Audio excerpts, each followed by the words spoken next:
the scent of rosemary and roasting chicken wrapped around Erica the moment she stepped from the crisp autumn evening into the overheated foyer of her childhood home.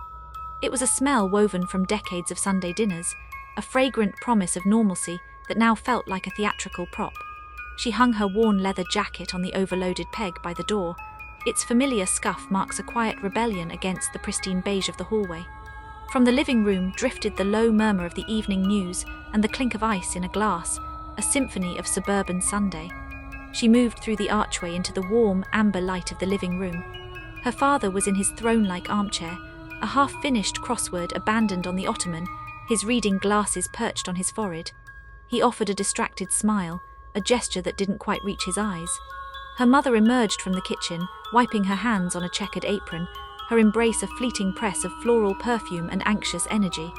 The cheer in her voice was a note too high, a familiar song played with forced vigor. Mark and Lisa were already stationed on the sofa, a united front of coordinated neutrals. Mark, her older brother by 5 years, had the settled, slightly thickened look of a man who managed other people's finances for a living. He gave a curt nod, his attention divided between Erica and the football highlights muted on the screen. Lisa, her smile a perfect polished curve, offered a wave, her diamond wedding band catching the light as she smoothed a non-existent wrinkle from her linen trousers. The conversation began as it always did, a well-rehearsed script of safe topics. The weather unseasonably cold, the relentless traffic on the interstate, the impressive growth of the hydrangeas by the back fence, now skeletal in the twilight. Her mother fluttered between kitchen and living room, narrating the meal's progress like a sportscaster. The potatoes were roasting beautifully. The green beans were fresh from the farmer's market. She'd found a wonderful new Pinot Noir. Erica murmured appropriate responses, the good daughter playing her part. She complimented the arrangement of orange chrysanthemums on the mantel, asked after Mark's 2 boys, who were, according to Lisa, happily destroying their grandparents' basement playroom. Yet beneath the surface hum of small talk, Erica sensed a peculiar stiffness, a tension humming like a distant power line. It was in the way her father's gaze kept drifting to Mark, as if awaiting a cue. It was in the practiced ease of Lisa's smiles, which never seemed to dissolve into genuine laughter. It was in her mother's relentless bustling, a performance of domesticity that felt more frantic than joyful. When her mother announced dinner was ready, the movement to the dining room had the solemnity of a procession. The table was a vision of inherited linen and good china, a stage set for familial harmony. Candles flickered, casting dancing shadows over the water glasses. They took their usual seats, the geography of the table a map of fixed roles. Erica found herself directly across from Mark, their parents anchoring the ends, Lisa a graceful buffer at Mark's side. The first serving dishes were passed with careful politeness. The air grew thick with the steam from garlic mashed potatoes and the rich aroma of gravy. The initial silence as they began to eat was punctuated only by the soft clatter of silverware. Then her father cleared his throat, a sound that seemed to signal the end of the overture. "So, Erica," he began, sawing methodically at his chicken, "how's the writing going? Land any big projects lately?" It was a standard question, one she'd fielded for years. But tonight it felt less like inquiry and more like the gentle probing of a dentist checking for soft spots.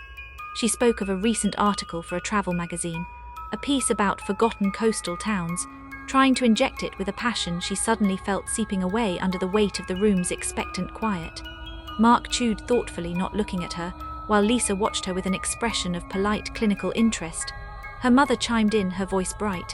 "It sounds so fascinating, all that travelling in your mind. But it must be so unpredictable."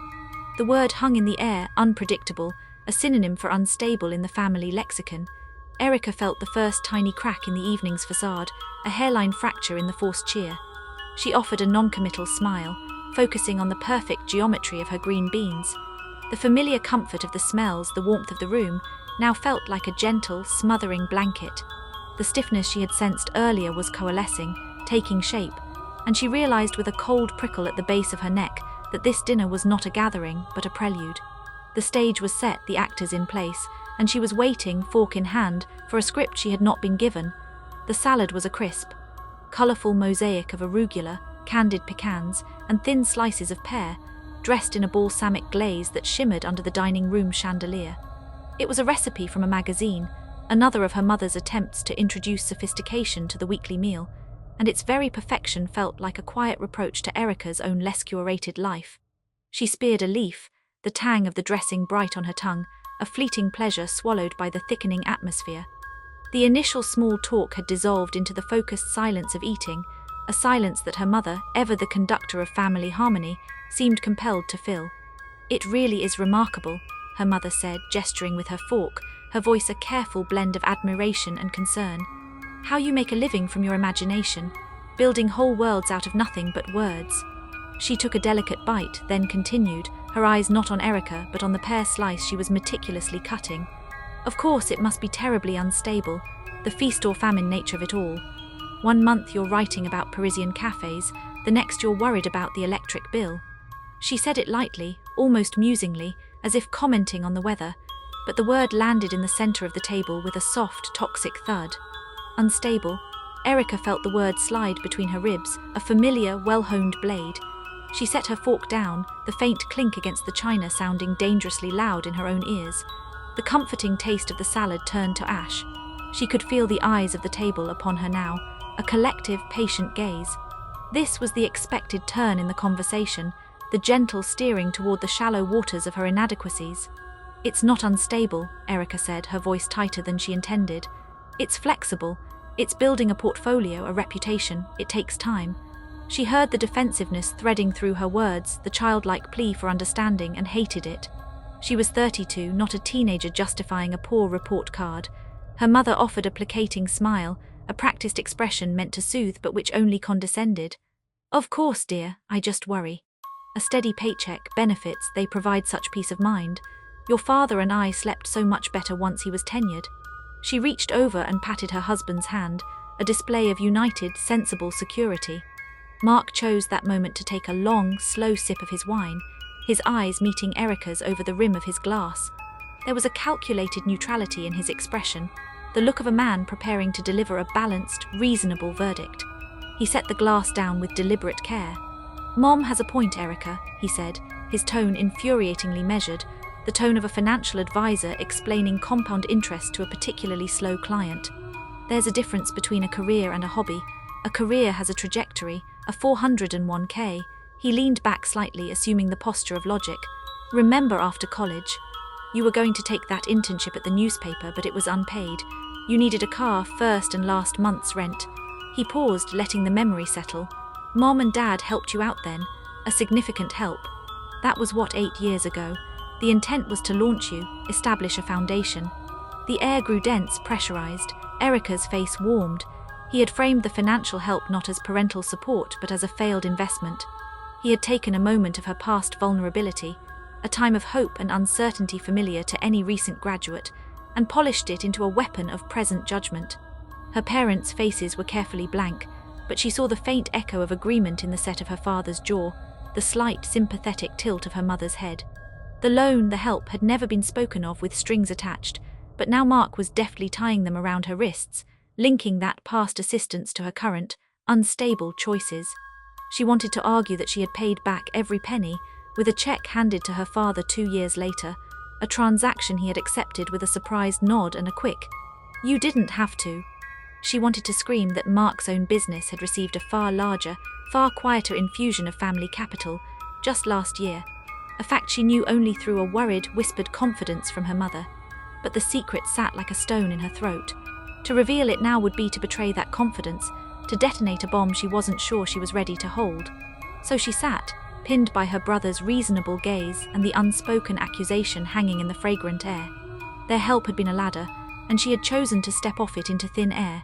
The salad plates were cleared, the vibrant colors replaced by the blank, creamy expanse of the dinner plates. The main course was coming, a heavier offering, and the conversation felt like it was shifting in tandem, moving from the light, prickly opener to the substantive, burdensome core. Erica watched her mother carry the stack of dishes to the kitchen, her posture rigid with unspoken criticism. Mark was saying something to Lisa now, a low comment that made her smile a tight, closed-lipped smile. Erica looked down at her empty place setting, at the faint watermark left by her chilled glass. The old wound, the one about the money, had been gently reopened, not with malice, but with the clinical precision of a family that believed its scrutiny was a form of love. And she knew, with a sinking certainty, that this was merely the first course of reckoning. The silence that followed Mark's gentle indictment was a living thing, swelling in the space between the crystal water glasses and the flickering candle flames. It was not a peaceful quiet, but a dense, expectant hum, like the moment before a storm breaks. Erica focused on the grain of the oak table, tracing its lines with her eyes, trying to anchor herself against the slow swirl of shame and anger. Her mother returned from the kitchen bearing a platter of roasted chicken, its skin golden and crackling, but the triumphant presentation fell flat into the tense atmosphere. The dish was placed on the table with a soft thud, a centerpiece no one seemed eager to dismantle. It was Lisa who finally moved, her smile a fragile bridge stretched over the chasm. She reached for the serving fork, her movements graceful and deliberate. "This looks incredible, Susan," she said, her voice a studied note of warmth. She turned her attention to Erica, her expression softening into what was meant to be camaraderie. "You know, I was just reading that article you wrote for the Coastal Review, the one about the lighthouse keeper's diaries in Maine. It was so evocative. I could practically smell the salt and the old paper." She began serving herself a piece of chicken, her compliment hanging in the air like a lifeline. Erica felt a flicker of gratitude, thin and desperate. Lisa, the diplomat, was attempting to reroute the conversation toward safe, neutral ground, toward Erica's territory. For a second, the pressure in Erica's chest eased. Someone had seen her work, had genuinely engaged with it. "Thank you," she managed, her voice quieter than she wished. "Those diaries were heartbreaking. All that loneliness, but also this profound sense of purpose." Her father, who had been methodically buttering a roll, looked up. His glasses caught the candlelight, turning his eyes into opaque discs. He nodded slowly, not at Erica, but at some internal thought. "It's a fine piece of writing," he conceded, his tone that of a professor granting a passing grade. He set the butter knife down with a precise click. "It shows real skill with narrative, a compelling voice." He took a bite of the roll, chewed thoughtfully, and swallowed. "It just makes me wonder all the more why you never pursued law school. You had the LSAT scores, the debate team pedigree. You could have channeled that voice into something substantial." The lifeline snapped. The room seemed to tilt. Erica's gratitude toward Lisa curdled into something bitter. The compliment had not been a rescue. It had been a setup, a shiny lure that her father had now used to hook an even deeper, older disappointment. The question was not new, but its timing was a masterstroke, a pivot from her present failings to a foundational betrayal of their expectations. It landed not as curiosity, but as an accusation of wasted potential. Erica's mother froze, a bowl of green beans suspended in her hands. Mark leaned back, a faint, almost imperceptible smile touching his lips, as if his father had just executed a perfect chess move he had anticipated. Lisa looked down at her plate, her diplomatic mission clearly, utterly failed. Erica felt the first true, cold pricks of isolation. They were not sharp stabs, but a gradual chilling, as if the warmth was being leached from the room directly from her core. She was surrounded by her family, people whose histories were inextricably tangled with her own, whose DNA she shared, and yet in that moment she had never felt more separate. They were a closed circuit, a unit that understood its own operating language, a language of sensible choices, defined trajectories, and measured successes. She was a static burst on their frequency, a puzzling, irregular signal they kept trying to correct. She looked at her father, his face etched with genuine, bewildered disappointment. He truly could not reconcile the daughter who could parse complex statutes and construct winning arguments with the woman who wrote melancholy pieces about lonely men in towers. She looked at her mother, whose expression now held a pleading quality, as if begging Erica to just give the right answer, to provide the explanation that would finally make her path make sense to them. She looked at Mark, whose smug neutrality confirmed that he had long ago passed this particular milestone of parental approval, his own path neatly linear and therefore invisible. The question hung unanswered. To explain would be to justify, and justification felt like a surrender. To say she hadn't wanted that life, that the thought of law school had felt like a slow death of the spirit, would sound like childish rebellion. To say she found more truth in the lighthouse keeper's solitude than in a courtroom's adversarial theatre would be dismissed as romantic folly.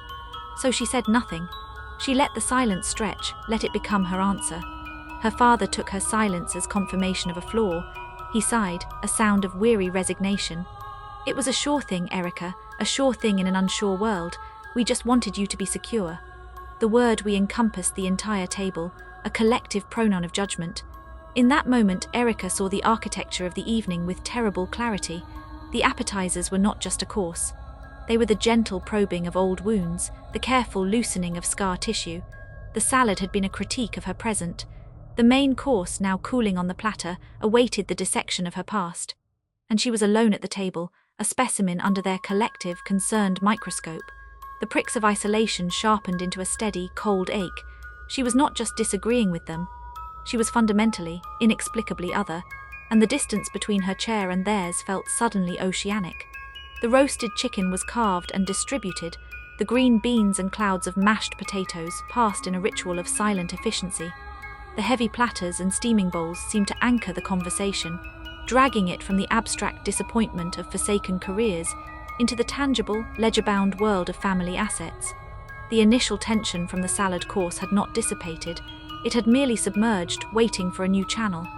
Erica ate mechanically, the perfectly seasoned food tasting of nothing, her senses dulled by the defensive hum in her veins. Her father cleared his throat again, the sound now a recognized herald of uncomfortable transitions. "We've finally settled on the contractors for the lake house," he announced, addressing the table but his gaze lingering on Mark. He speared a piece of chicken with satisfaction. "Signed the papers last Thursday, the Wilkins Group, supposed to be the best in the county for heritage properties." Erica's fork paused halfway to her mouth. The lake house.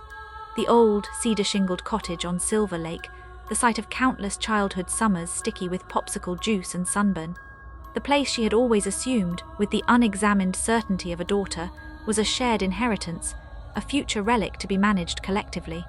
Renovations had been a vague, years-long topic, a someday project discussed over holiday dinners, but signed the papers. Thursday, Erica heard herself say, her voice strangely flat in the candlelit room.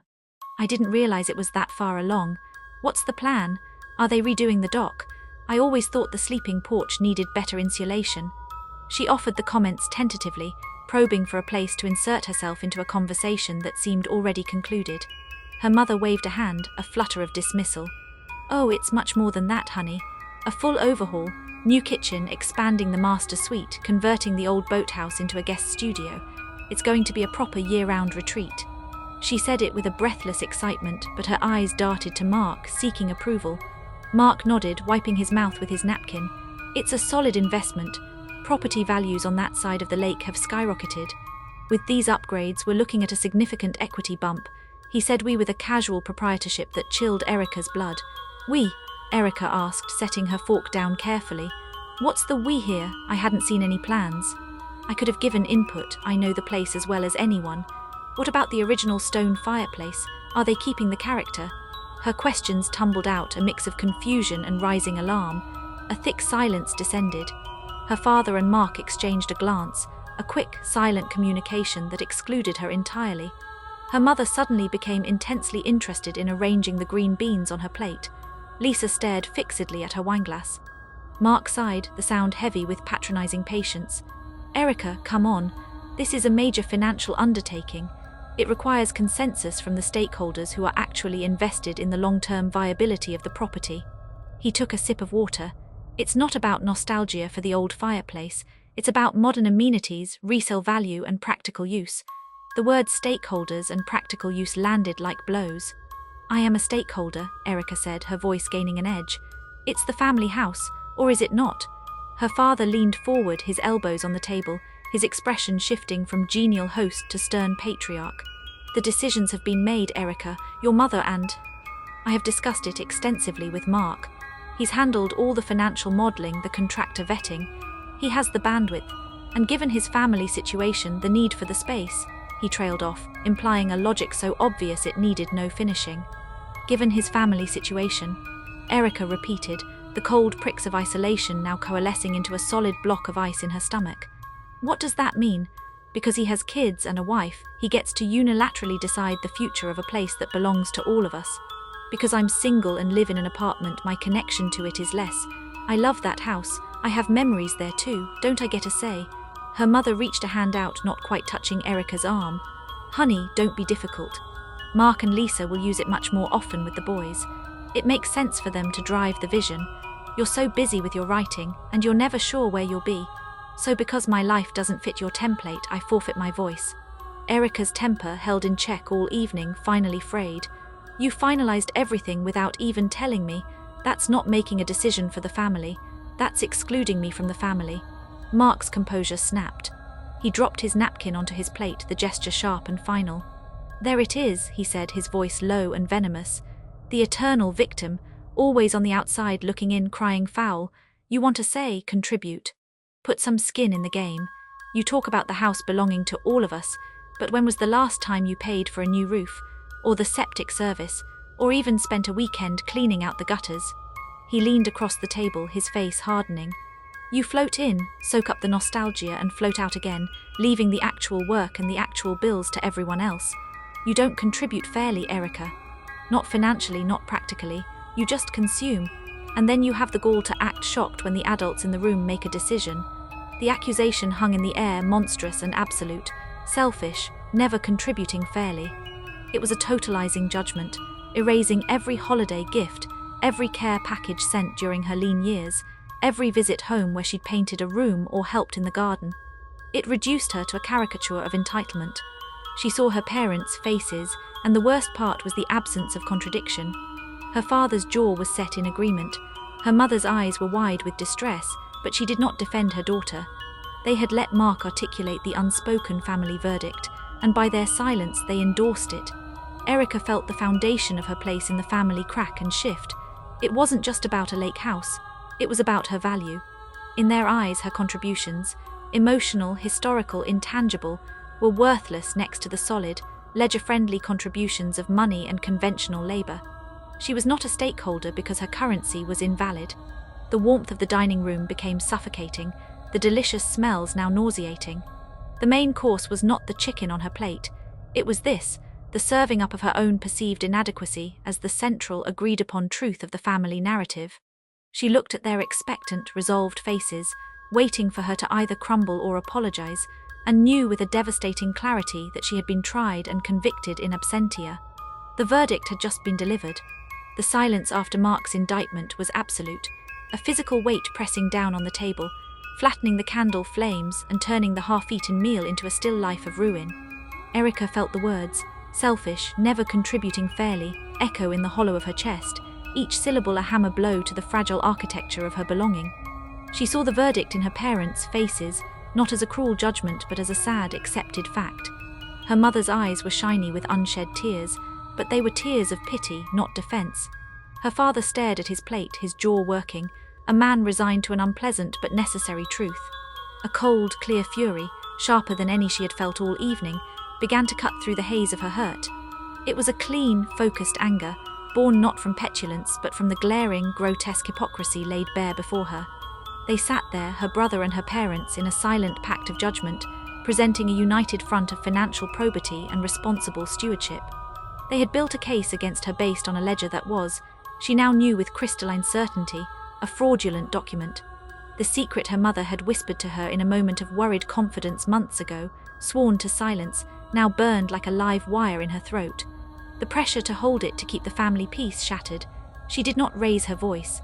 When she spoke, it was with a terrifying calm, each word measured and precise, dropped into the silence like stones into a still pond. "I don't contribute fairly," she repeated, her gaze locking onto.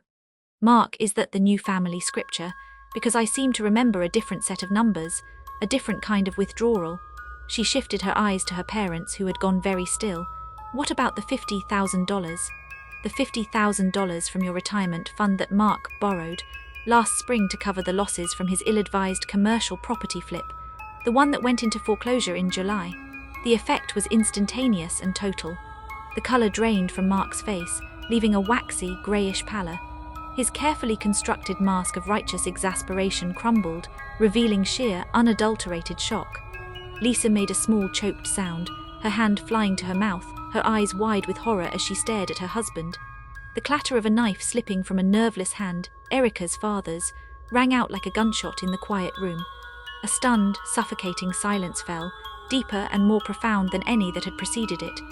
It was the silence of a detonation, the moment after the blast when the world is nothing but ringing ears and settling dust. Erica watched the truth of her words register on their faces, a truth they had believed safely entombed. Her mother's hand trembled as she reached for her water glass, missing it entirely, her fingers brushing the stem and setting it rocking. Her father's breath came in a short, sharp gasp as if he'd been punched. It was her father who broke the silence, his voice a dry, papery rustle. "Erica, where did you hear that?" The question was not one of curiosity, but of betrayal. He was not asking if it was true, he was asking who had breached the fortress wall. Before she could answer, her mother found her voice, a thin, reedy sound. "Mark had a plan," she said, the words rushing out in a defensive torrent. "A solid written plan to repay it within 18 months, with interest. It was a temporary liquidity issue, not a handout." She stressed the last word, her eyes pleading with Erica, begging her to understand the distinction. "He came to us with a spreadsheet, projections. It was a business decision." Mark found his voice then, but it was stripped of its earlier authority, laced with a panicked defensiveness. "It was a bridge loan, a strategic move to avoid default. You have no idea how these things work. You're taking something complex and making it sound sordid." Erica felt a hysterical laugh bubble in her chest, but she suppressed it. The moral algebra of the family was now laid bare. Her past acceptance of help for first month's rent was a mark of permanent instability, a character flaw. Mark's secret, massive appropriation of their parents' retirement security was a business decision, a strategic move, complete with a spreadsheet to sanctify it. The difference was not in the action, but in the actor. Mark was a stakeholder, therefore his needs constituted an investment. She was a consumer, therefore her needs were a drain. Her father, recovering slightly, leaned forward, his eyes hard on Erica. "Your mother is right. Mark had a structured repayment schedule. It was a loan between adults with terms, not an open-ended gift." He paused and then delivered the line that would etch itself into Erica's memory, a perfect summary of her standing. "Unlike the support we gave you, which was just that, support because you needed it. There was never a plan for you to repay that was there, because we knew you couldn't." The room seemed to tilt on its axis. In their minds they had drawn a bright moral line. Mark's transaction was clean, financial, adult. Hers was messy, charitable, childlike. His debt had columns and rows. Hers was simply a testament to her inherent lack. The defense of Mark was not just a defense of their son, but a defense of their own worldview, one in which Mark's way of moving through the world, monetized, leveraged, spreadsheet-ready, was inherently more valid, more real than hers. Her handouts, as her mother had just implicitly labeled them, were pure loss, a seepage of capital into the unreliable soil of her dreams. Mark's loan was a transfer between accounts, a temporary reallocation of resources within the same solid, dependable system. Erica looked at her mother, who would not meet her eyes, who stared at her own clenched hands in her lap. The woman who had confessed the secret in a moment of marital worry, who had sworn Erica to silence with tears in her eyes, was now actively participating in its justification. The betrayal was twofold. First, the existence of the secret, a financial maneuver that prioritized Mark's stability over their collective future. And second, the brutal, unflinching defense of it now, which revealed where their true loyalties and values lay. The secret was not the crime, her exposure of it was. She had broken the code of silence that allowed the family myth of fairness to persist, and for that she was the transgressor. The first secret was out, and with it the first irrevocable crack in the foundation of everything she thought she knew about her family. The air was no longer tense, it was poisoned, and she had been the one to release the toxin, breathing it in now with every shallow, painful breath. The silence that followed her father's brutal comparison was not empty. It was a vacuum, sucking all sound, all warmth, all pretense from the room. The candlelight now seemed to illuminate a tableau of strangers, their faces frozen in the stark, unflattering glare of exposed truth.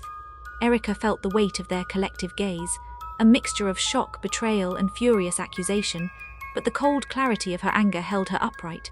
She had crossed a line from which there was no return, and the landscape on this side was desolate, but it was honest. The first movement came from Lisa. A small, choked sob escaped her lips, a sound of pure, undiluted anguish. Her face, usually a masterpiece of composed serenity, crumpled. She looked not at Erica, but at Mark, her eyes wide with a horrified, dawning comprehension. The secret debt was not just a financial fact. It was a breach of their marital trust, a hidden vulnerability he had kept from her. She pushed her chair back from the table, the legs scraping against the hardwood floor with a shriek that made everyone flinch. She did not speak. Tears streamed down her cheeks as she fumbled for her napkin, dropping it, then abandoning it altogether. With one last, devastated look at her husband, she turned and fled the dining room. The quick, receding tap of her heels on the hall tile echoed like a frantic heartbeat, then faded, leaving a deeper silence in its wake. The sound of the front door opening and closing a moment later was soft, definitive. Lisa was gone. The empty chair beside Mark seemed to yawn wider, a physical manifestation of the rift Erica had just torn open. Mark stared at the space where his wife had been, his face ashen, his earlier defiance replaced by a stunned, hollowed-out look. The domestic fortress he presented to the world had just been revealed as having a secret, crumbling wall, and his partner had walked out through the breach. Then the storm broke at the head of the table. Erica's father slammed his open hand down onto the oak surface. The impact was a thunderclap, making the china jump and shudder, sloshing wine from glasses. The candles guttered wildly. His face, usually a placid mask of academic detachment, was contorted with a rage so pure it was almost alien. He half rose from his chair, leaning forward, his eyes boring into Erica with an intensity that felt physical. How, the word was a bark, stripped of all paternal softness. How in God's name did you find out about that? The question hung in the air, charged and dangerous. It was not an inquiry. It was a demand for the source of the leak, an order to identify the traitor within the ranks. All eyes swung to Erica. Her mother had gone perfectly still, a statue of dread. Her hands were clasped so tightly in her lap, her knuckles were white bone against skin. She was staring at the centerpiece, a vase of autumn lilies, as if she could disappear into its petals. In that suspended second, as her father's furious gaze pinned her and Mark's shocked stare awaited her answer, the final piece of the betrayal slid into place with a sickening, perfect click.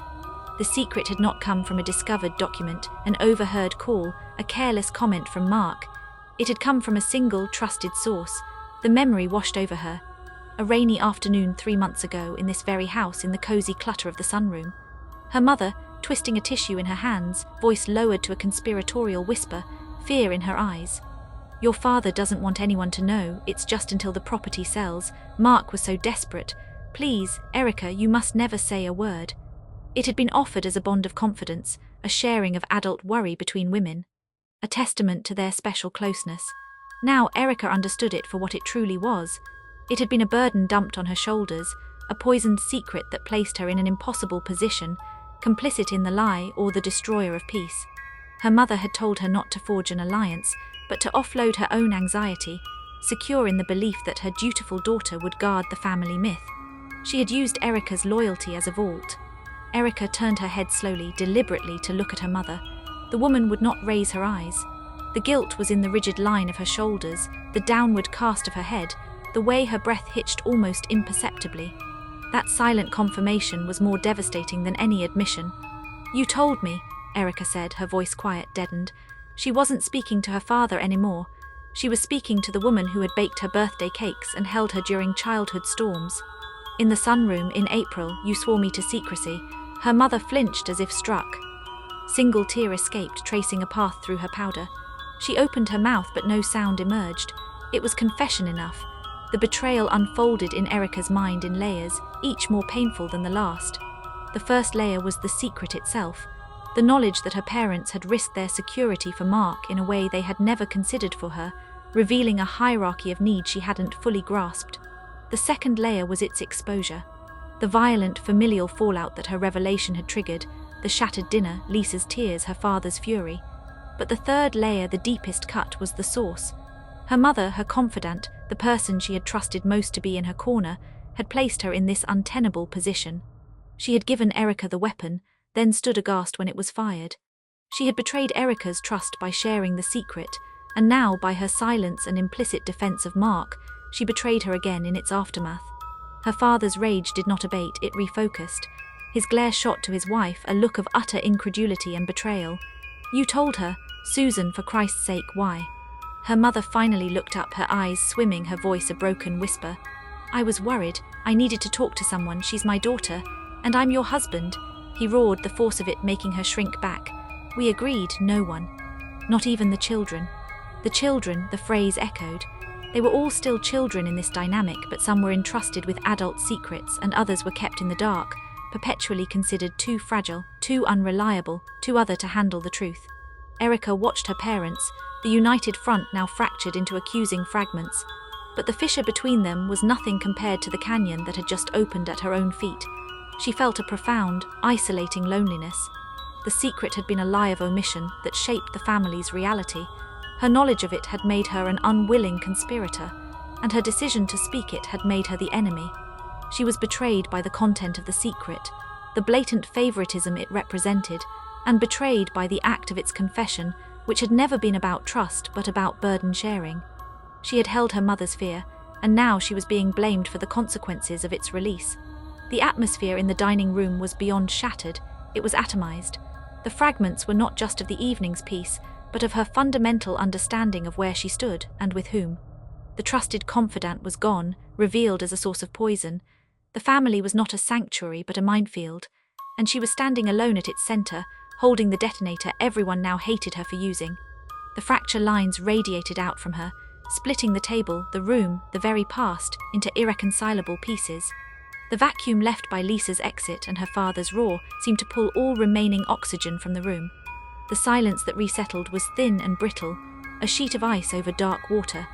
Erica sat amidst the wreckage of the meal and the exposed secret, the cold clarity of her anger hardening into a kind of numb detachment.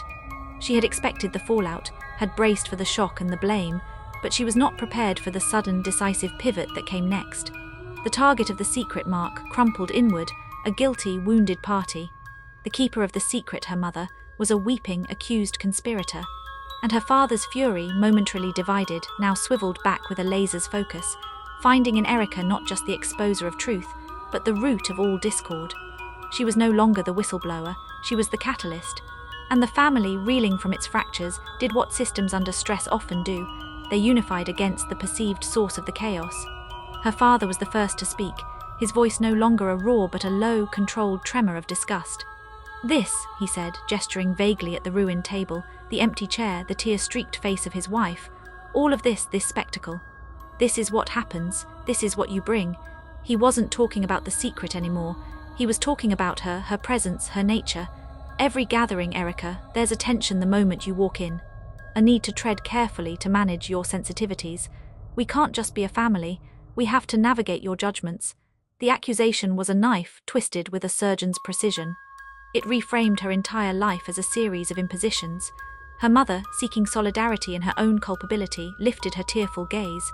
"You've always looked down on us," she whispered, the words raw and startling. "On this life. The house, the routines, the ordinary happiness. You moved away and built a world where everything here seems small, seems pathetic to you. Your articles, your travels, they're not just a career, they're a critique. A constant reminder that what we have wasn't enough for you." Erica felt the air leave her lungs. Her move to the city at 24, a bid for independence and creative community, was now recast as an act of arrogant rejection. Her work, her proudest achievements, were weaponized as evidence of her disdain. Each word was a rewrite of history, painting her ambitions as a protracted insult to their contentment. Mark found his voice again, but it was different now, not defensive but aggrieved, joining the chorus of grievance. He saw the shift, the opportunity to redirect the blame from his secret debt to her perennial otherness. "It's true," he said, nodding slowly, as if arriving at a painful but obvious conclusion. "You left, physically first, but then you left in every other way. You checked out of the family project. The weekly calls became monthly. You missed Dad's retirement dinner because of a writing retreat. You forgot your nephew's birthday. You're a ghost at holidays, physically present but mentally somewhere else, judging the conversation, the gifts, the sheer normalcy of it all." He leaned forward, his eyes gleaming with a resentful certainty. "You chose a different life. Fine. But you don't get to float in and out on your terms, and then act wounded when we make decisions without you. You forfeited your vote the day you decided we weren't interesting enough for you."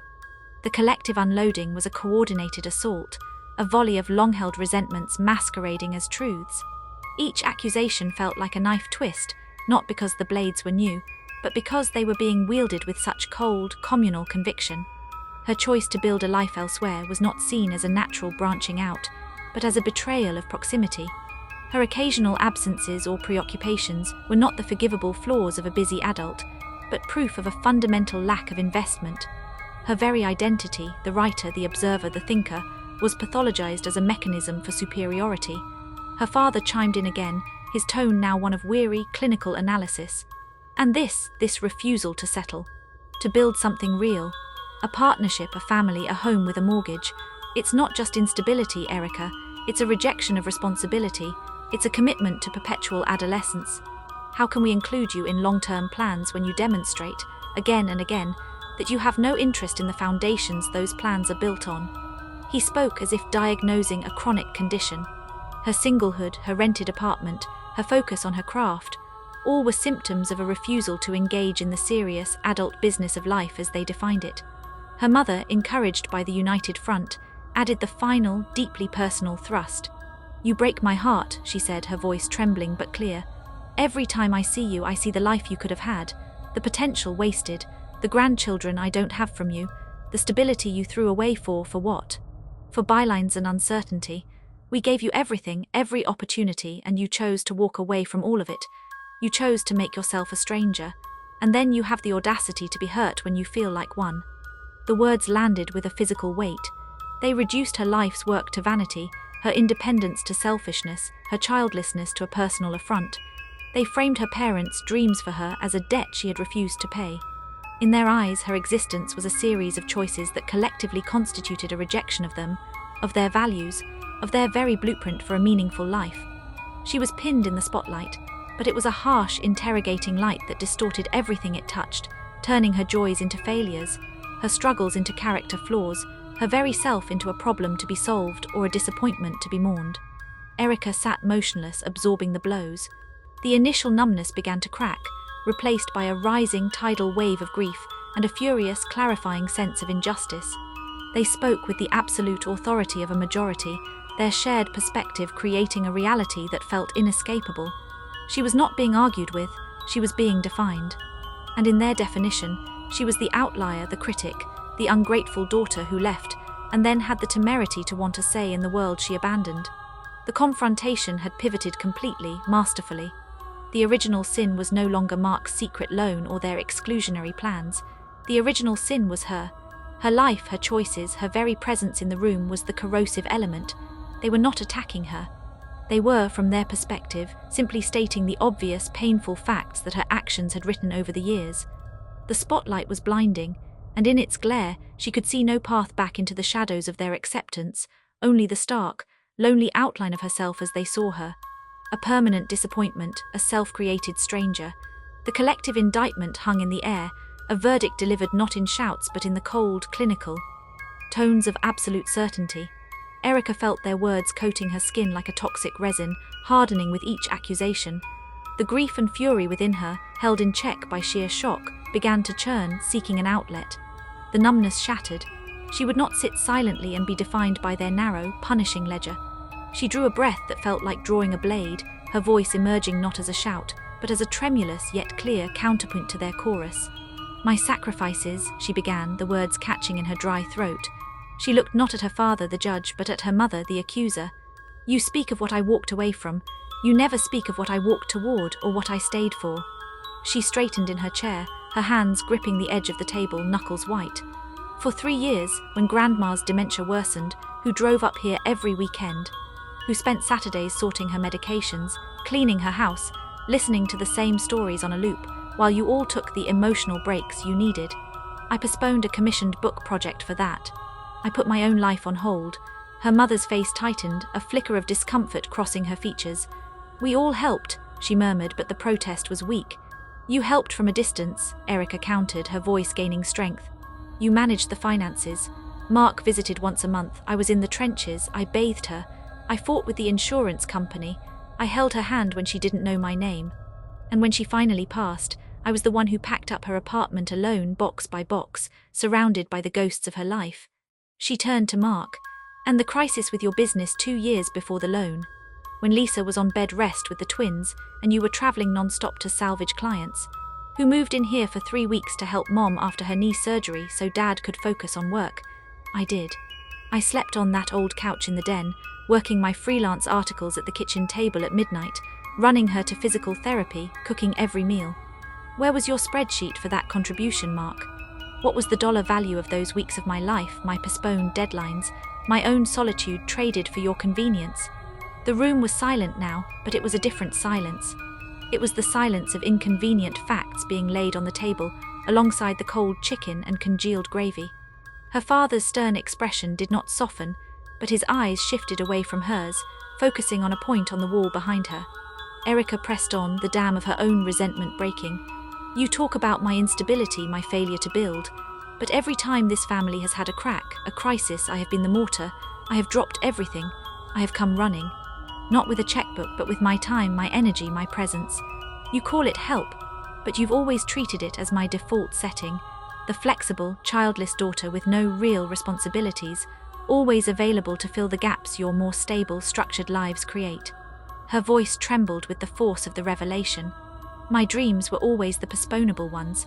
My time was always the expendable currency. Because in your ledger, what I do isn't real work. What I build isn't a real life. Therefore, my sacrifices aren't real sacrifices. They're just what was expected of the leftover daughter. She looked at each of them, her gaze challenging. The hypocrisy is breathtaking. Mark makes a high-risk business gamble with your retirement security, and it's a strategic bridge loan. I accept help with rent a decade ago, and it's a permanent mark of childish dependence.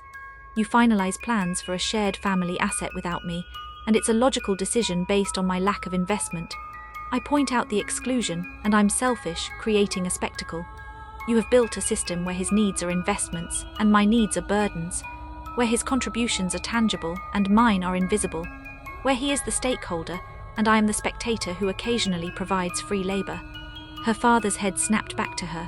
The weariness was gone, replaced by a cold, steely clarity. He did not address her points about grandma or devastating precision. They reframed every act of care, every postponed dream, every weekend spent in service as a covert attack. In his eyes, her presence in a crisis was not support. It was a silent accusation of their inadequacy. Her willingness to step in was not generosity, but a performance of superior empathy designed to shame them. It was the ultimate dismissal. It meant that not only were her tangible contributions worthless, but the very spirit in which she offered them was corrupt. There was no way to win, no version of herself she could have been that would have been acceptable. If she stayed away, she was detached and critical. If she came to help, she was judgmental and superior. She was trapped in a paradox of their own making, a double bind where every possible action proved their foundational belief, that she was and always would be the problem. Erica felt the fight drain out of her, replaced by a hollow, ringing understanding. She could list sacrifices until she was hoarse and it would not matter. The facts were irrelevant. The ledger was not about actions, but about perceptions. And their perception of her was fixed, immutable. Her help was tainted. Her love was conditional upon a conformity she could never achieve. Her father had not just rejected her arguments. He had rejected the very essence of her care, poisoning the past and rendering any future offering impossible.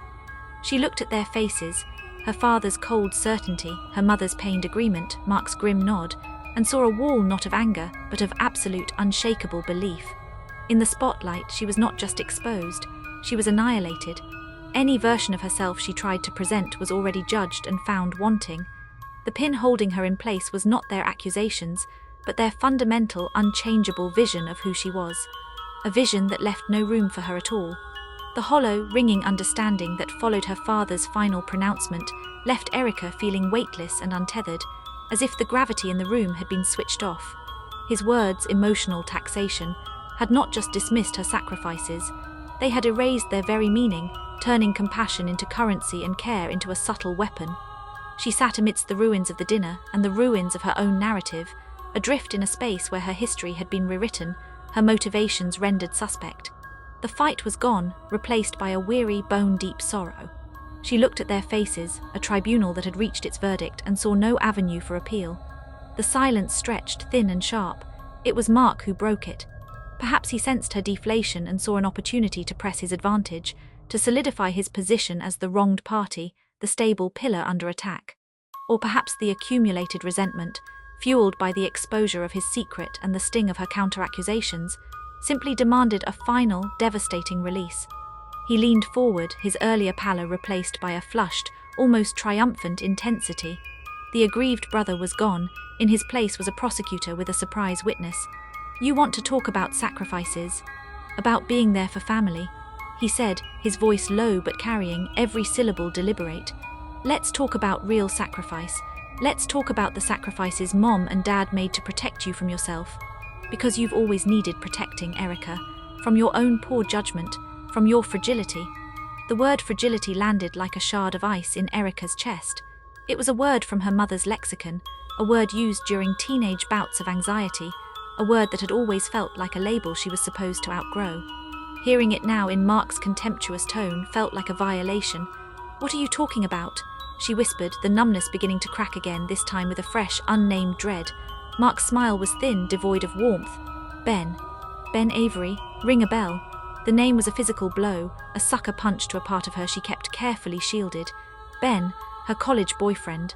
The first person she had ever loved with the terrifying, all-consuming intensity of young adulthood.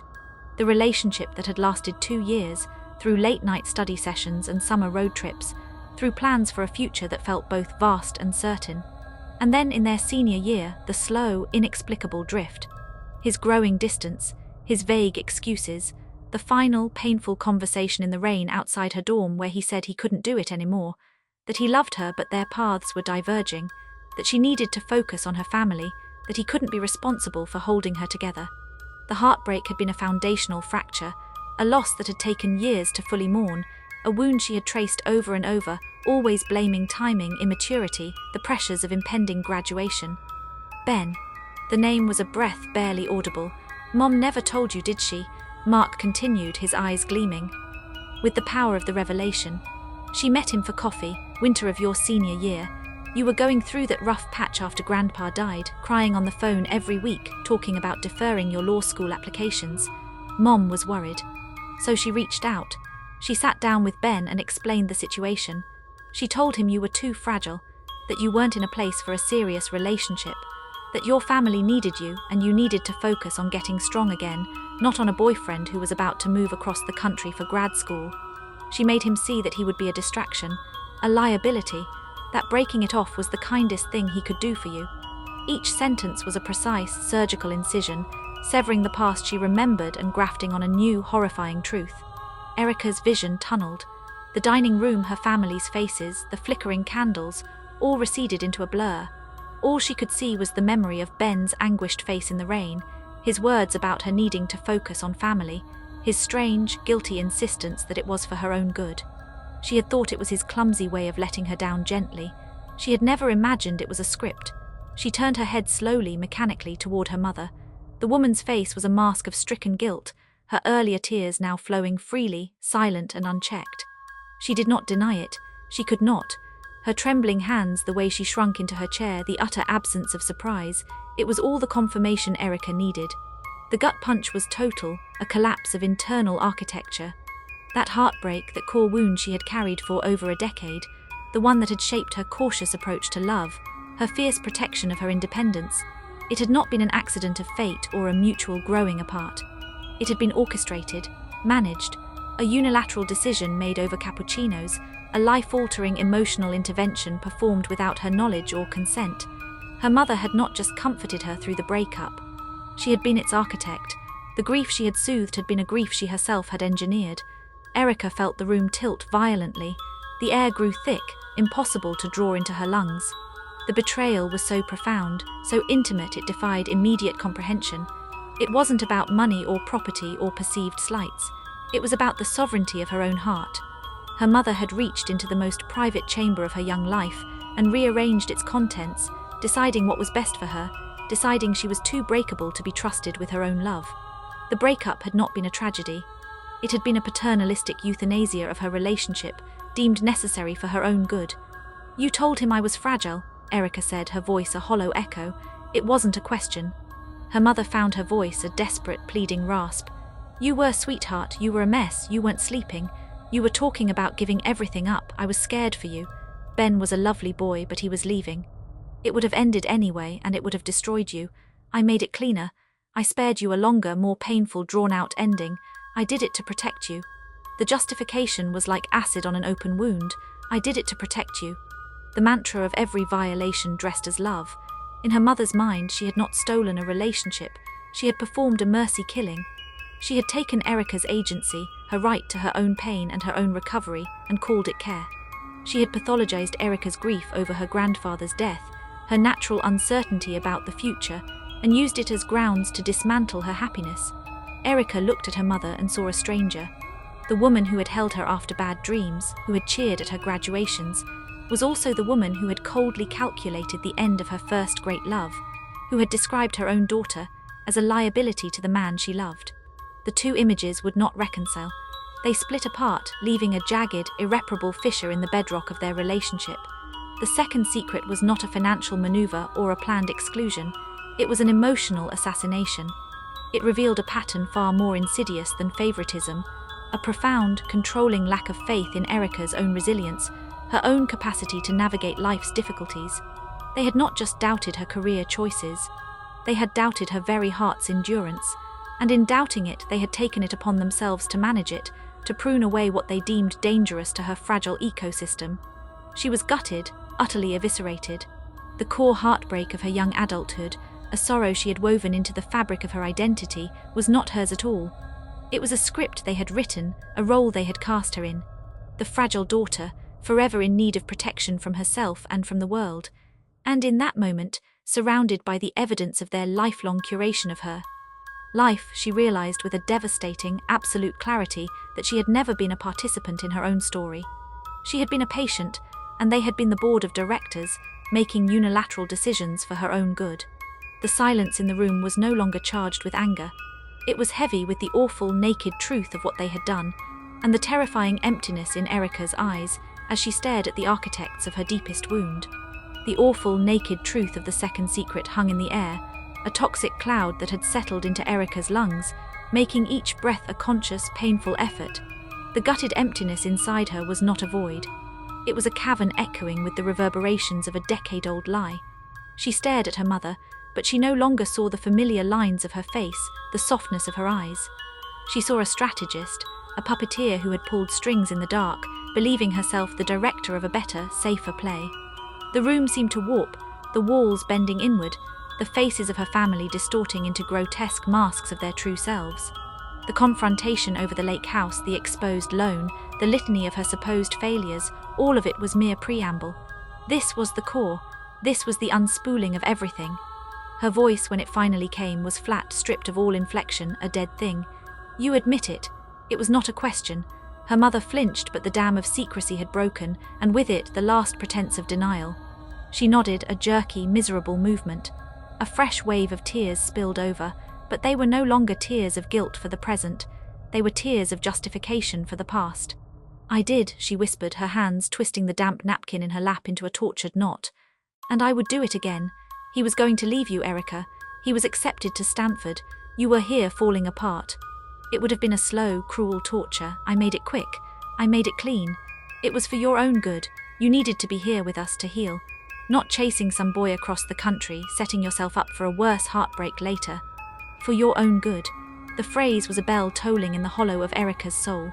It was the same phrase that had justified every criticism of her career, every worried comment about her stability.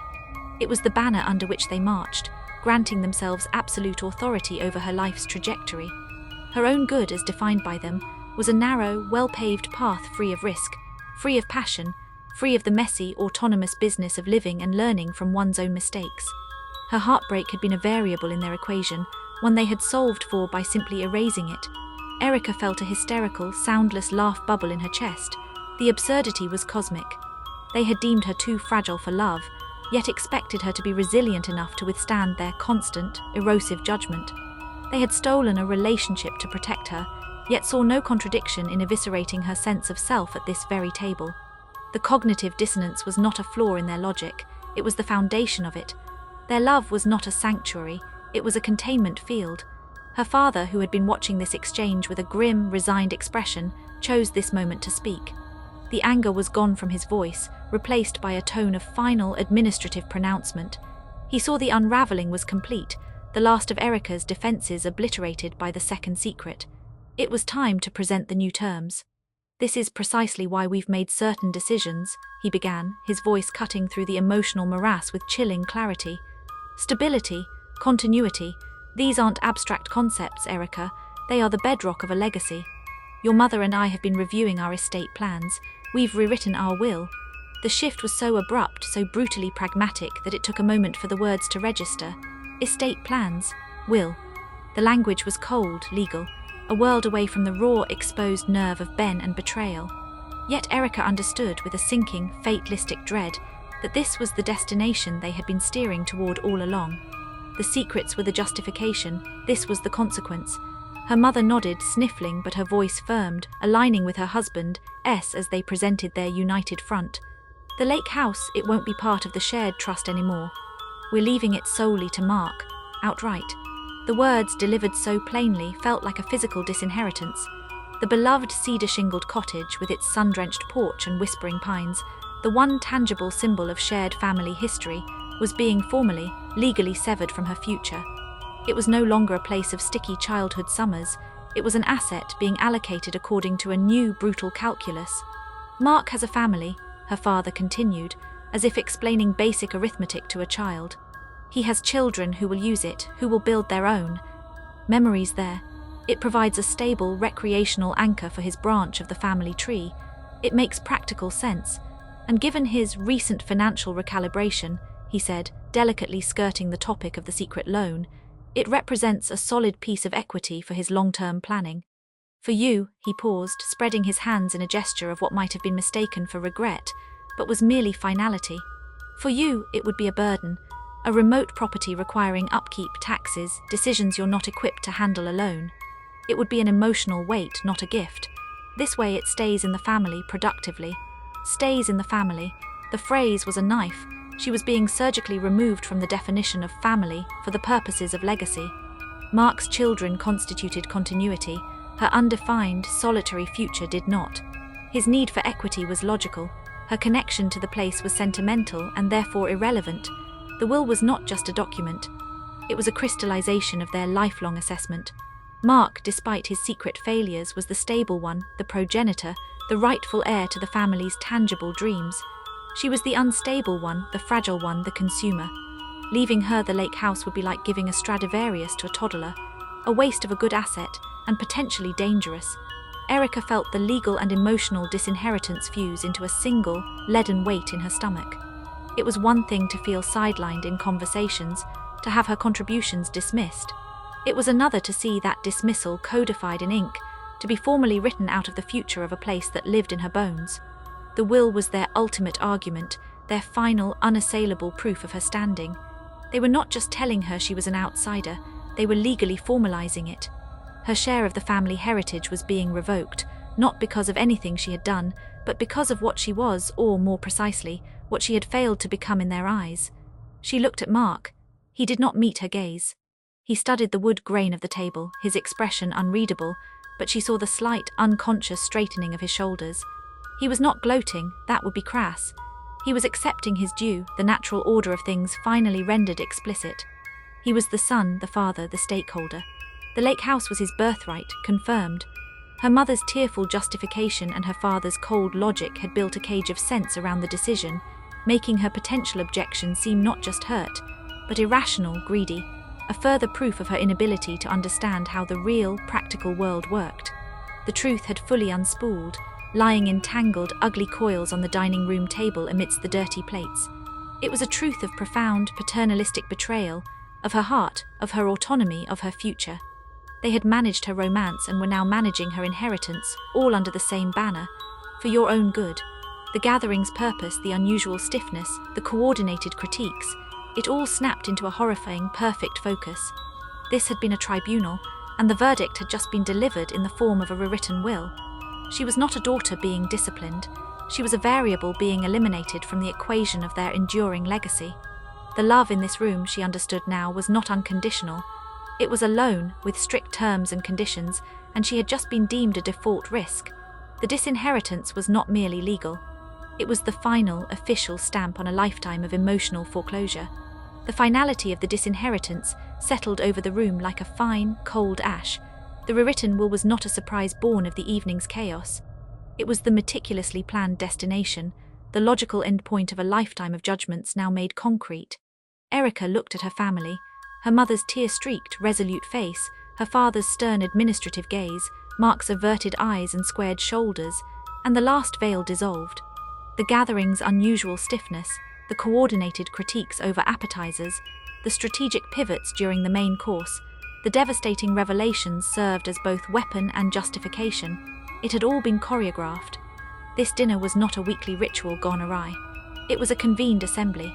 Its purpose was to present these decisions, the exclusion from the Lake House plans, the moral defense of Mark's loan, the brutal logic of the new will, as a united front, a consensus reality so solid that her dissent would seem not merely emotional, but irrational. In that moment, Erica ceased to see them as flawed individuals, a worried mother, a rigid father, a resentful brother. She saw the system, a perfectly aligned, self-reinforcing system with its own immutable logic, its own sacred texts written in spreadsheets and property deeds and diagnoses of fragility. Her role within that system was not accidental, it was essential. She was the designated outsider, the scapegoat, the flexible, absorbent entity upon whom they could project all their collective anxieties, about money, about legacy, about change, about their own unexamined compromises. Her instability justified their need for control. Her judgment excused their lack of introspection.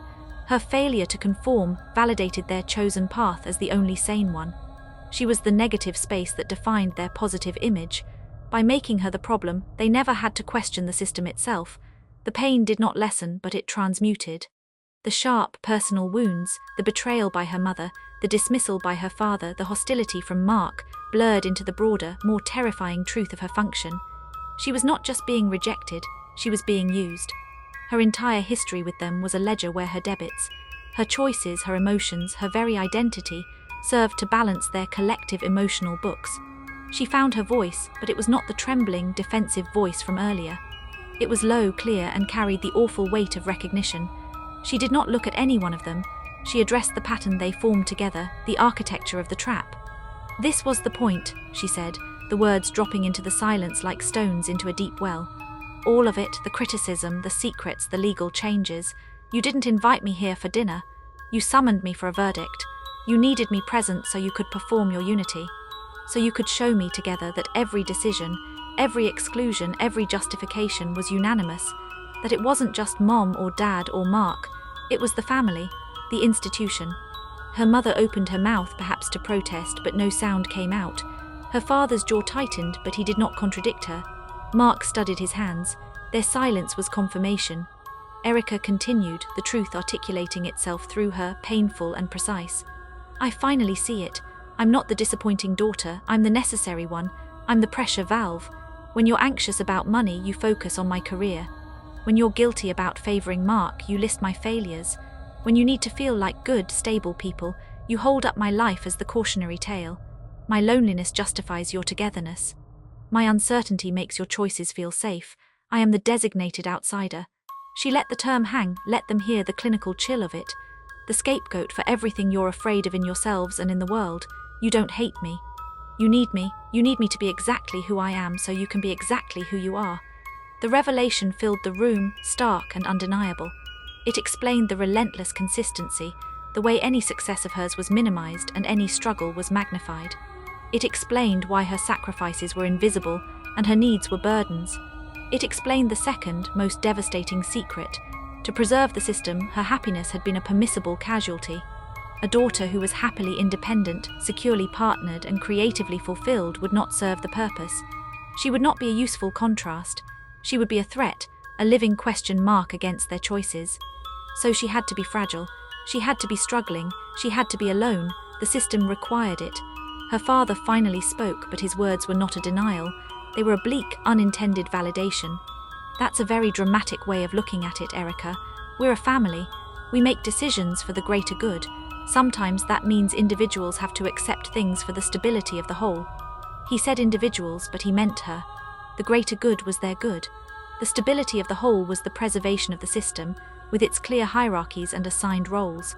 Hearing him echo the very dynamic she had just named without a trace of irony was the final, chilling proof.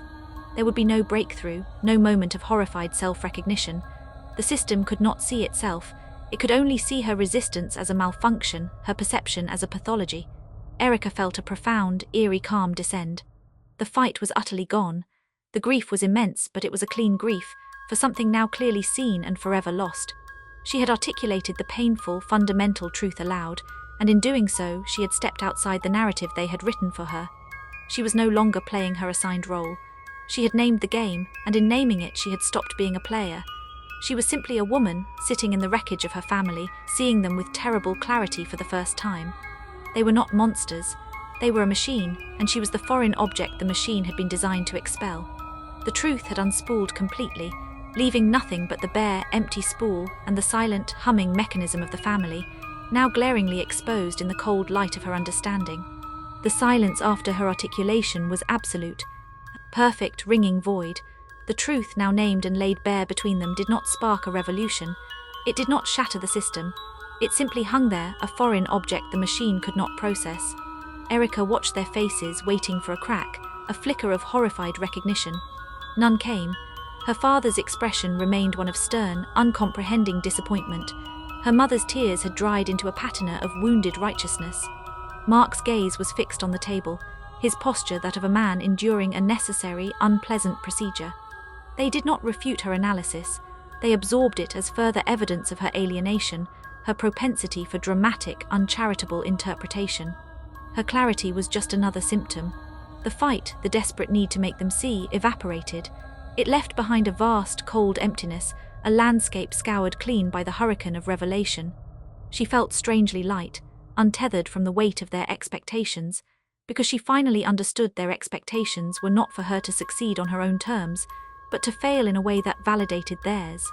There was no version of herself that could win approval within that framework. To be loved here was to cease to be herself. She pushed her chair back from the table. The sound was soft, but in the profound quiet, it was as decisive as a slamming door. She did not stand with anger. She stood with a weary, final dignity. The wreckage of the dinner surrounded her, the congealed food, the smeared glassware, the napkins crumpled like fallen flags. She looked at it all, then at them. "I'm going to leave now," she said. Her voice was quiet, utterly devoid of tremor or plea. It was a simple statement of fact, flat and final. Her mother's hand twitched, a faint, reflexive reach across the table, but it fell short, curling back into her lap. Her lips parted, but what emerged was not an apology, not a plea to stay. It was a justification, the system's last, automatic sputter. "Erica, please, don't be like this. We're only thinking of what's best, of your future. We love you, but you make everything so hard." The word love curdled in the air. Erica heard the conditional clause that hung unspoken after it. "We love you, but you must conform. But you must be stable. But you must not question. But you must accept our management of your heart and your heritage." It was not love as a foundation. It was love as a reward for compliance, a transaction where the currency was her own autonomy. Her father nodded, as if her mother had spoken a profound and difficult truth. "Your mother is right. This melodrama isn't helpful. We are your family. These decisions, however hard, are made from a place of care, of wanting to see you secure. If you could step outside your feelings for a moment, you might see that. Step outside your feelings, the ultimate command. To earn their love, she must become an observer of her own life, analyzing her grief, her anger, her love, as inconvenient data points obscuring the clear logic of their plans. Her feelings were the problem. Their decisions, however painful, were the rational solution. Mark finally looked up. There was no triumph in his eyes, only a cold, exhausted impatience. "No one's trying to hurt you, Erica. We're trying to be realistic. The world doesn't care about your feelings. It cares about actions, results, stability. We're just trying to get you to see that before it's too late." The three statements wove together into a single, suffocating tapestry. "We love you, but step outside your feelings. The world doesn't care." It was a complete philosophy. Love was conditional upon a pragmatic, unfeeling conformity to a narrow definition of success. Her interior world, her passions, her heartbreaks, her creative drive, was irrelevant at best, a liability at worst. To be loved was to agree that her soul was the least important part of her. Erica understood it then, with a clarity that was both devastating and liberating. The love offered in this room from these people was not something she could ever truly possess. It was a phantom, a prize held just out of reach, attached to a list of requirements she could never meet because the final, unstated requirement was to stop being who she was. It was conditional on her becoming a stranger to herself. She did not argue. She did not try to explain the profound loneliness of their conditional love. There was no point. The system was closed. Her understanding was complete. The relationship she had believed she had with them, flawed, frustrating, but fundamentally rooted in unconditional acceptance, was a fiction. It was irrevocably changed because it had never existed in the way she had desperately needed it to. What existed was a different structure entirely, and she had finally seen its blueprints. "I understand," she said, and the words were not an acquiescence but an epitaph. She understood the terms. She understood the price of admission, and she was choosing not to pay it. The change was not in the relationship, but in her perception of it. It was like looking at a beautiful, familiar painting, and suddenly seeing the prison bars cleverly woven into the landscape. You could not unsee them. The painting was forever altered. She turned from the table. No one moved to stop her. No one called her name with genuine remorse. The silence that followed her was heavier than any shouting, a thick, approving silence that confirmed her decision was, in their eyes, another failure, a petulant exit instead of a mature acceptance of hard truths. They would likely discuss it later, shaking their heads at her fragility, her inability to handle reality. That was their script. She was done reading her lines. Walking away from the dining room, she felt the terrifying, exhilarating pull of the void. The cords that had bound her to them, cords of guilt, of longing for approval, of a child's desperate need for parental love, had been severed not in anger but in clear-eyed recognition. They had been fraying for years, and tonight they had finally snapped. The love here was conditional on conformity, and she would never conform. Therefore, the love as she needed it to be was gone. What remained was the simple, stark fact of her own 2 feet carrying her away from the wreckage, into a night that was cold, unknown, and entirely her own. The decision was not to leave. The decision was to finally believe what she had seen. And in that belief she was already gone. The silence in the hallway was a physical presence, thick and viscous, heavier than any shouting that had preceded it. It pressed against Erica's eardrums, a dense, approving quiet that seemed to emanate from the very walls of the house. She moved through it as through deep water, her movements slow, deliberate, as if navigating a dreamscape. The familiar geography of the home, the worn runner on the stairs, the slight squeak of the 3rd step from the top, the smell of lemon polish and old books, now felt like a museum diorama of a life that had never truly been hers. She climbed the stairs to the guest room where her overnight bag sat, a small, forlorn island on the floral quilt. The act of gathering her things was mechanical. Toothbrush from the bathroom, charger coiled beside the bed, the paperback novel she hadn't opened. She placed each item into her bag with a quiet finality, her hands steady, her breath even. The tremors that had racked her at the table were gone, replaced by a profound, eerie calm. From downstairs, no sound drifted up. No footsteps, no murmured conversation, no call of her name. The verdict had been delivered, the sentence passed, and the court had adjourned. Her departure was the expected, perhaps even the desired, conclusion. She was playing her final assigned role, the one who leaves. She zipped the bag, the sound absurdly loud in the silent room. Slinging it over her shoulder, she took one last look around. The room was a monument to her provisional status. The generic watercolor of a sailboat, the too stiff armchair, the closet empty of her clothes. She had never truly lived here, not as an adult. She had only ever visited, a perpetual guest in the home of her childhood. The realization brought no fresh pain. It was simply another confirmed fact in the ledger of the evening. Descending the stairs, she avoided looking toward the dining room archway, a dark mouth from which no light or sound now escaped. She moved directly to the front hall.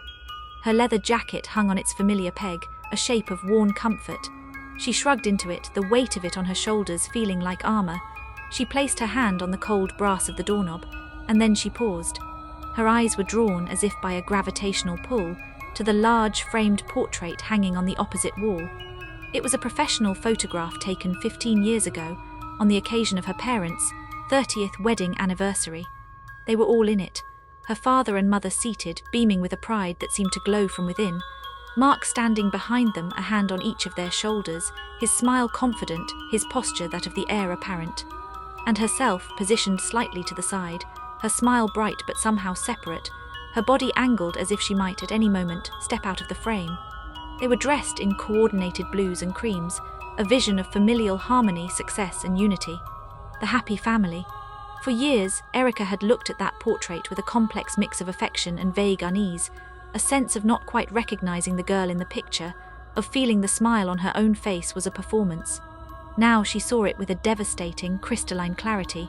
She saw the facade for the lie it always was. The unity was a staged fiction. The pride was a performance for the camera. The happiness was a costume they had all donned for the day, a mask that had, over time, hardened into the expected family identity. But the cracks had been there even then, in the subtle distance of her own stance, in the proprietary grip of Mark's hands, in the determined gleam in her mother's eye that spoke less of joy and more of a battle one. The portrait was not a memory. It was a blueprint for the system, depicting the desired hierarchy, the approved roles, the acceptable narrative. And she even then was on the periphery, her position already coded into the composition. The lie of it was so absolute, so foundational, that it stole the air from her lungs for a second. Every family dinner, every holiday, every forced cheer had been an attempt to live up to this frozen, fraudulent ideal. And every time she had failed to conform, she had chipped away at the illusion, making herself the enemy of the family myth. The portrait was the template, and she was the irregularity the template could not accommodate. Her fingers tightened on the doorknob. No one called out. No one emerged from the dining room to offer a last, stumbling apology or a plea for understanding. The silence from the back of the house was a wall. They were letting her go. Perhaps they were relieved. The disruptive element was removing itself, and the system could return to its equilibrium, its story intact, its scapegoat departed. She turned the knob, the click echoing in the hollow hall. The night air rushed in, crisp and shocking, scented of fallen leaves and distant wood smoke. She stepped across the threshold, from the overheated, scented past into the vast, cool unknown of the present. She did not look back.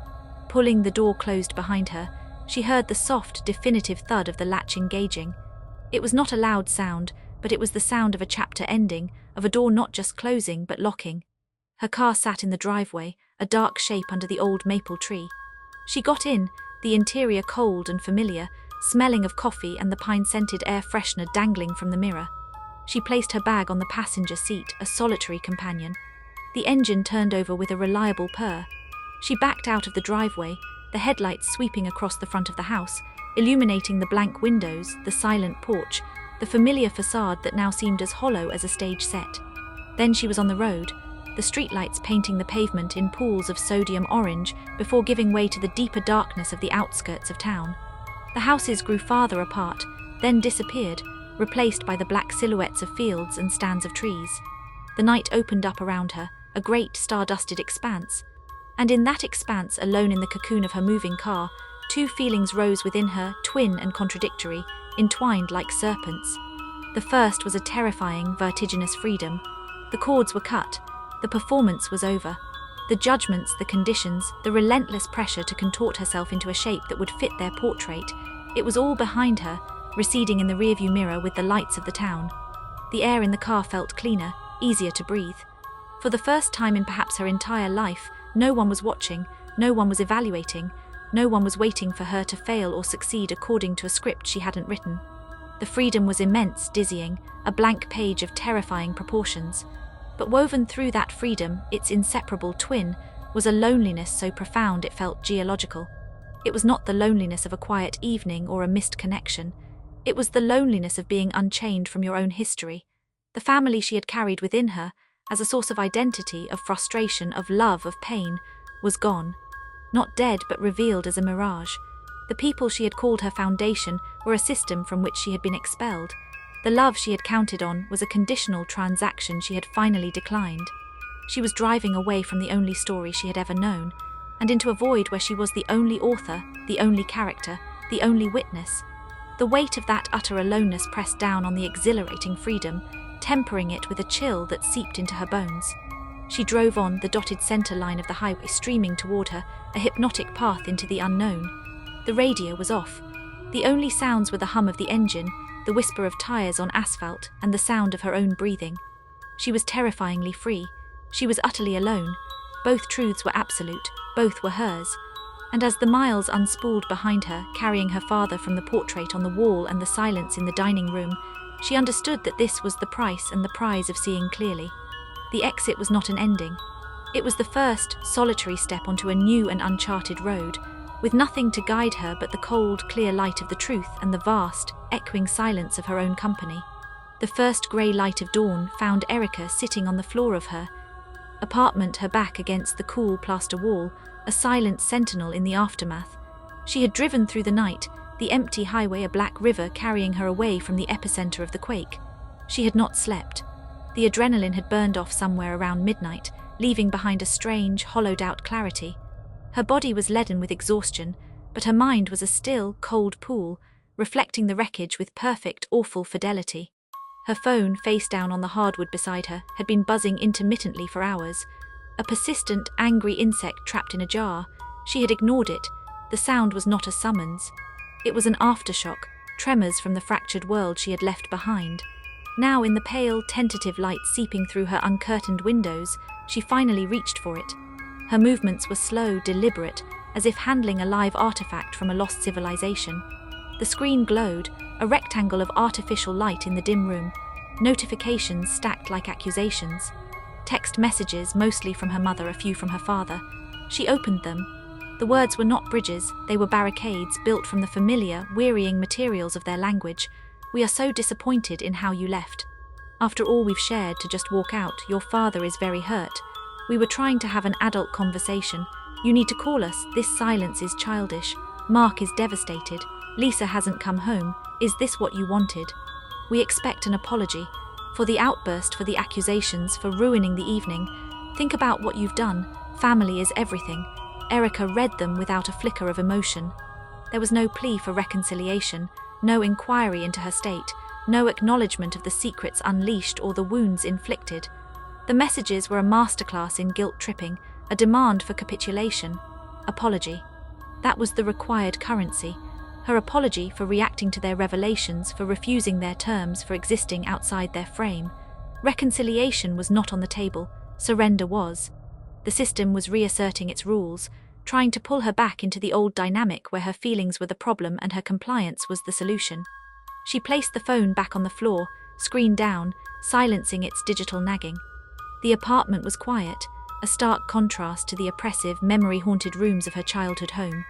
Here, the walls were bare except for a few framed prints she loved, a misty forest path, a quote about courage in elegant script. The shelves held her books, her journals, the trinkets collected from her travels. It was a space curated by her own hand, reflecting her own soul, and in the dawn's light it felt both profoundly fragile and fiercely her own. She stood, her joints stiff, and walked to her desk, a simple, scarred wooden table by the window. Her laptop sat closed. She opened it, the glow joining the dawn light. She opened her email, her fingers hovering over the keys. For a long moment she stared at the blank, white field. This was the line. Once crossed, there was no pretending the old bridges were still passable. She began to type, her thoughts translating into words with a calm she did not feel internally. "Mom, Dad, I received your messages. I am not calling right now. I need space. Distance. The events of last night have changed things in a way I don't think can be undone, and I need time to process that without pressure, without further discussion of apologies or what I've done. For the first time, I am going to put my own emotional well-being first. I cannot and will not engage in a conversation where my pain is dismissed as melodrama and my perspective is treated as a defect. The things that were said, the decisions that were revealed have consequences. My need for space is one of them. Please do not contact me for a while. I will reach out when and if I am ready." Erica, she read it over. It was not angry. It was not conciliatory. It was a boundary, drawn in clear, unflinching ink. It stated her need as a fact, not a negotiation. It placed her well-being at the center of the equation, a radical act of self-preservation after a lifetime of her needs being relegated to the periphery. She hesitated for only a second, her finger poised over the trackpad. Then she clicked send. The whoosh sound was soft, final. The message was cast into the digital void, a tiny life raft set adrift from the sinking ship of her old family life. A profound stillness followed. The buzzing phone was ignored. The apartment was silent. The dawn had matured into a proper morning, washing the room in a clean, neutral light. The weight of the night, the crushing loneliness of the drive, began to subtly shift. It was still there, a vast and empty space inside her, but within that space a new, quiet energy was stirring. Not hope, not yet. Something more fundamental, agency. She opened a new document on her laptop. The cursor blinked on the pristine white page, a tiny, persistent heartbeat. For years she had written other people's stories, curated narratives for magazines, shaped truths into